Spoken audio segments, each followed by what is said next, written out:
Les enjeux de la transformation digitale, c'est vraiment de faire adhérer tous les salariés à la transformation digitale et de pouvoir vérifier l'antériorité aussi de la marque. Des fois, il vaut mieux inventer aussi une marque plutôt que des fois de se réinventer, parce qu'on part un peu des fois tellement loin que c'est des fois un peu compliqué. Et sur les enjeux de la transformation digitale, c'est vraiment d'y aller par palier.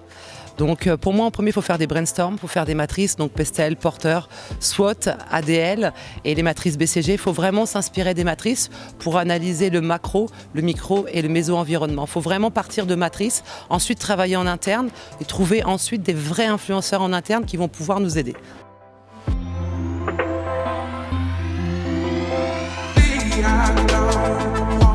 Les influenceurs en interne qu'on va pouvoir dénicher. Pour moi, c'est très important. C'est pas parce qu'un patron dit on va tout transformer que ça va se passer comme ça.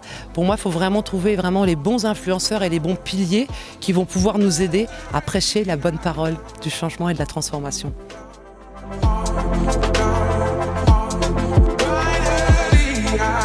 On peut plus que ça. On peut plus parler de freins. C'est même plus des freins. C'est pour ça que justement je parlais un peu du côté humain. Il y a des gens qui travaillent tous les jours sur des choses qui sont dans leur fiche de poste. Il y a des personnes qui travaillent aussi sur des choses qui ne sont pas dans leur fiche de poste.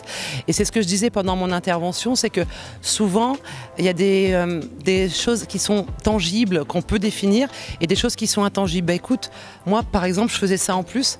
Si tu viens pour transformer, est-ce que tu penses que je fais mal ce que je fais ? Donc oui, il y a vraiment de gros freins à la transformation digitale. C'est pour ça qu'il faut vraiment travailler sur le capital humain.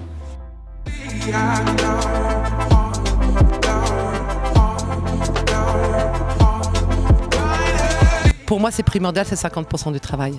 C'est 50% du travail. Si les gens ne veulent pas adhérer à une transformation, c'est plus des freins, c'est une marche arrière.